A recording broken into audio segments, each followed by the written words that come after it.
welcome back to Mind Your Money. In today's video, I'm going to use my 12-month Simple Budget Planner to set up my vision board and my top 3 goals for the month of January.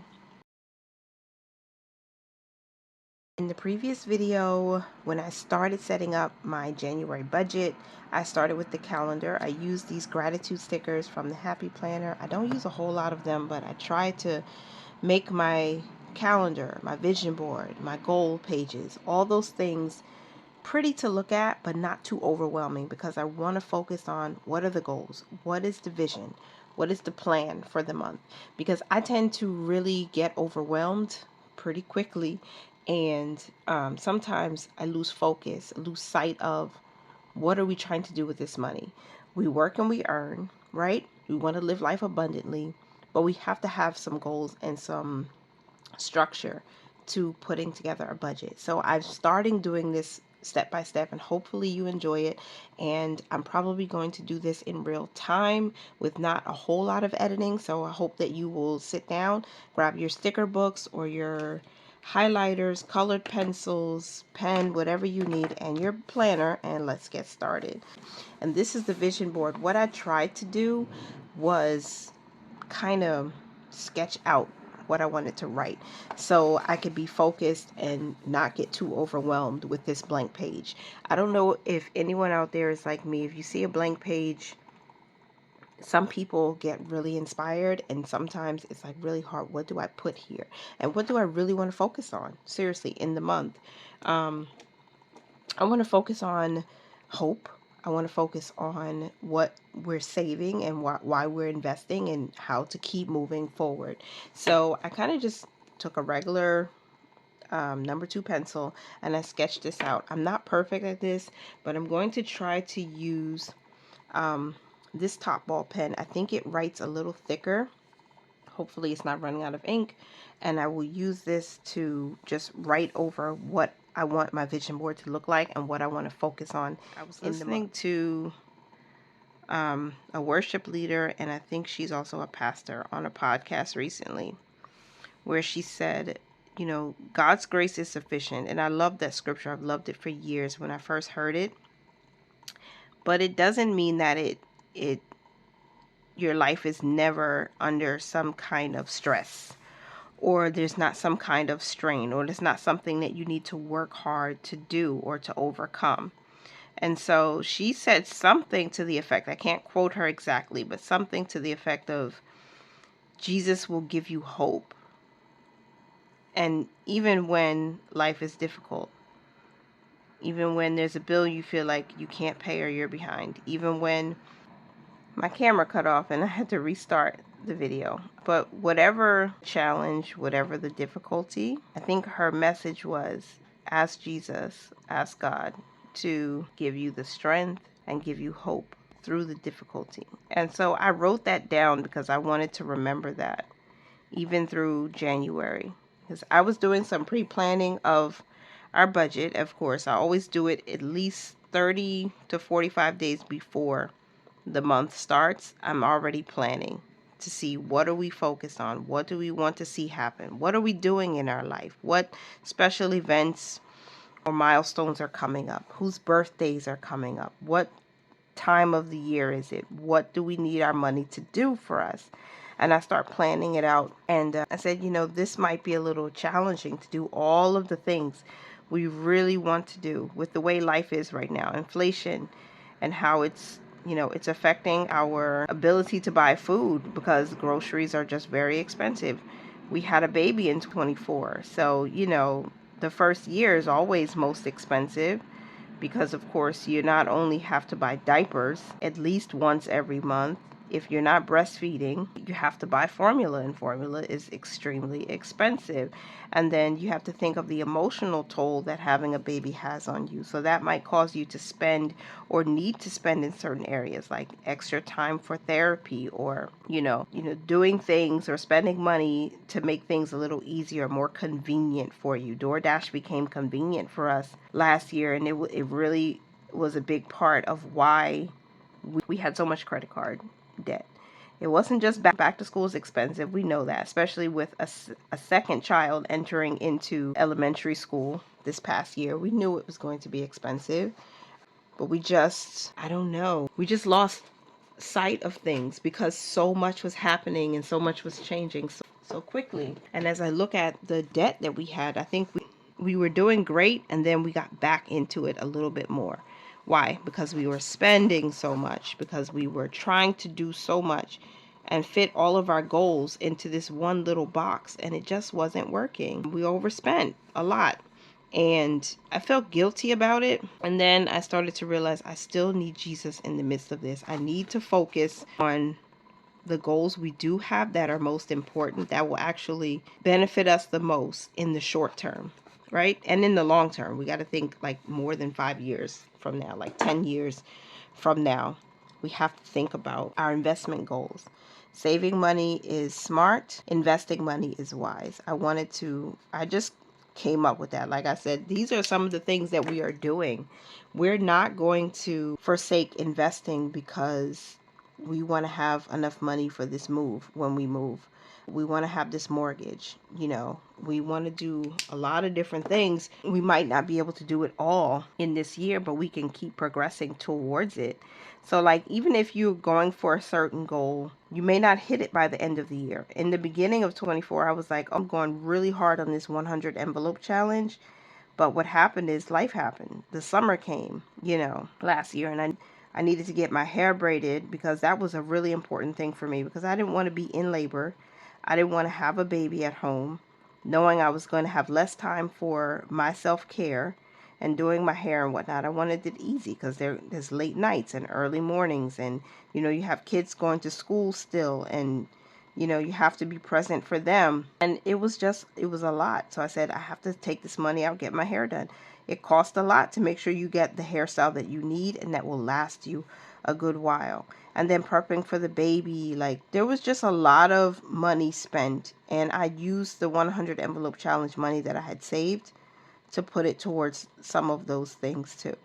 And so I was disappointed with myself because I felt like I should still have this money. It shouldn't be, gone and spent, and now I have nothing else to show for it. But the most important thing I've learned after, talking to myself, talking to God, and reviewing our goals and talking to my husband, moving forward is key.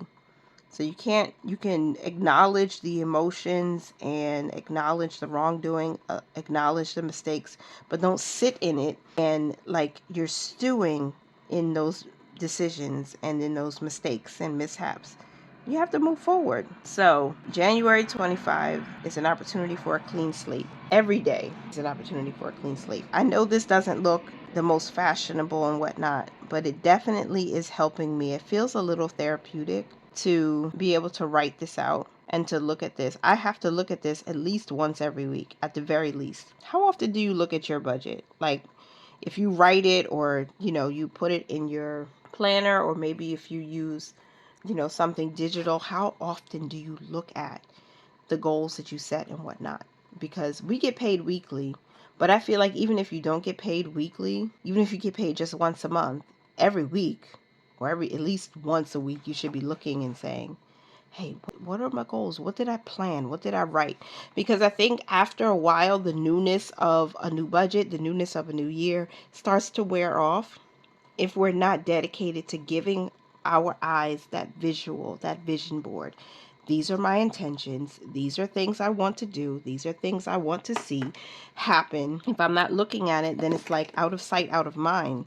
And then it's easy to lose focus. It's like, what is my why? I saw a few videos on YouTube recently about people saying what their why is. My why is freedom. I want freedom, not just for me. I want it for my children's children. I want my grandchildren to not have to depend on government, depend on others, just to live and feed themselves. I want them to know that you can go to college and you don't ever even have to fill out a FAFSA or beg for a loan. I mean, scholarships are great if you can get scholarships. That's excellent to show you're excellent in an area, but you don't have to simply fight and compete unless you want to, unless there's something, and that might be a little too much, but something that you want to, to prove. Like, I am strong and I am creative, but not because you need this $20,000 to go to school. Like, I want them to have knowledge and wisdom and understanding about how to manage their money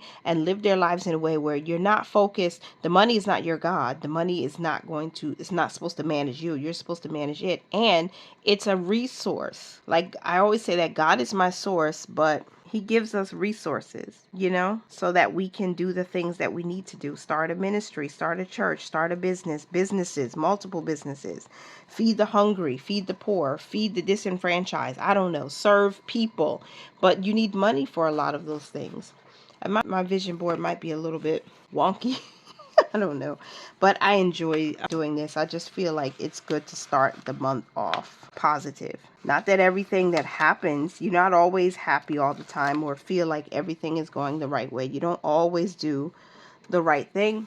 You can't see that on the camera, but this is a little sticker that I pulled from the book. You can kind of see it. There it is. It's like a gold shimmer, but it looks nice in natural light for me. And today's rainy when I'm filming, so you might not get to see this as bright as I would have liked to, but we must move forward. We must move on. My why is freedom. Focus on your why is my encouragement to you. Focus on why you're doing what you're doing, and then you have to stay on top of it. You can't just say, I want this, and not put a plan in place, And that's what happened to me. I think I was saying this, and then I kind of lost focus. When I was planning for 2024, I told myself, this 100 envelope challenge, I'm going to do it. And by the end of the year, I can do it. I think it was Saving with Mrs. V or Miss V. She had told me, she said, you can do this, Tasha, in one of my short videos when I was updating the community over there at Tasha's Money and stuff about my goal. And I took that personally. But then when I realized that the envelope was empty and I had no more money in there, I just felt, let me see, where do I want to put it? Establish it. Make it plain. I just felt so terrible that I didn't do what I really wanted to do. I didn't make it happen. Because I think I lost focus. I just said, oh, I need this right now, so I'm going to use it. And I'm not saying there's anything wrong with using money that you've saved when you need to. But I didn't push myself a little bit more. And I personally felt like I could have done something differently. Maybe I could have spent, 2 to 3 weeks out of the month putting a chunk of money aside to do the hair instead of pulling it from that, 100 envelope challenge. Maybe I could have paused adding to it and just pulled it from the budget or pulled it from the paycheck, so that way I could do the things like get my hair done and, take my kids out to eat because it was summer or I was too big and pregnant to like be standing up in the kitchen cooking. Like, I could have done things a little differently. Anyway, all of that to say, this is my vision board. My thoughts, Jesus, give me hope through the difficulty, challenges, anything. But saving money is smart, so I'm going to save consistently based on the budget that we put in place. Investing money is wise.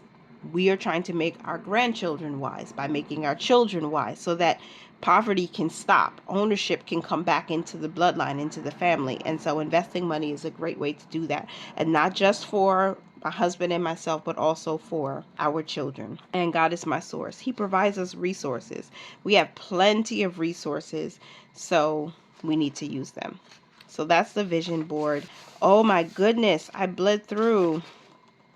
Okay, we're gonna just move forward. I wrote so hard that I bled through here. So my top 3 goals page is, yeah, you can see the vision through the goals. That's a word. You can see the vision through the goals. So here's what I'm going to do. I'm going to look through my gratitude sticker book and see if I have any stickers that were big enough to fit so I can still write my goals without, because it looks a little ugly. But we are going to move forward and we're going to look for big stickers to put on this page. I think I'll use this, and I know what I'll do. I have some scissors somewhere. These are safety scissors I just pulled from somewhere near my desk. My children use, and or maybe I don't have to. Let's see. Yeah, I will have to cut some of this. So I'm going to place this here. We're just going to have to improvise. I'm just going to have to improvise, and I'm going to move a little slow, so maybe I'll speed this part up because I don't want you guys to be like, what am I looking at? Why is she moving so slowly? and it's because I don't want to damage this. I just want to cover where I made a mistake and make it neat, as neat as I can. So I'm going to cut here, see if that works. Okay, there we go. It's not the prettiest, but it will do for now. And we'll try to get this here too. I might even have to use a little tape. Let's see if I can get this to line up properly. Okay, it's not the best, you guys, but I just talked about moving forward, and we're just going to move forward. Okay, that's 1 and 2. Okay, see if I can find another box quickly. Okay, I'm only seeing 2 boxes, and I don't have another sticker book. Alright, take a sticker tape. Okay, I'm going to put you there. And then we're going to take... Okay, I absolutely had no idea how I was going to correct this. And although it doesn't look the best, I know it doesn't look the best, I'm still going to write my goals out. And the 3 goals that I have for the month, or at least my top 3. I have plenty of goals, but these are the top 3. Save $200 in the emergency fund. And this is basically going to be funded by the Save 200 challenge that I've created that's in this book. The second of my top 3 goals is for me to earn $500. This is a God-sized goal, so I'm going to write a note to myself. I don't know if I said earn or save, but earn $500. And the third one is to plan and save for Q2 stock up. My baby just woke up. So let me go and grab her because we are almost done with this video. I'm going to zoom out to make sure I do it right. Okay, so this is where we are. We set up a vision board. My calendar looks so nice, doesn't it? My vision board, it's okay. Jesus, give me hope through the difficulty. Saving and investing is focused. We're saving money, okay? Our emergency fund, we want to build that up a little bit more, and we will continue to invest. We will not stop that just because the budget is a bit tight. And my top 3 goals page that we set up today. Save $200 in the emergency fund is number 1. Earn $500 in the month for me is number 2.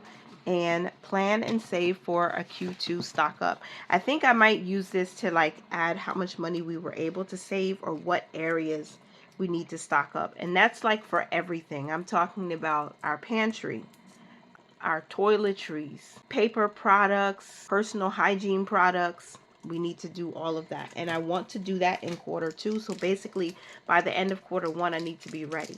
So that means I need to use plenty of the savings challenges that I have. I cash stuff on Tasha's Money and stuff, specifically cash savings challenges. I'm doing as much as I can over there to transfer that money eventually into the bank. So I'll have plenty of savings challenges that will help with the stock up since we're already pulling out cash each week. And by the grace of God, we will hit our goals. Even if we get close to it, I will be grateful.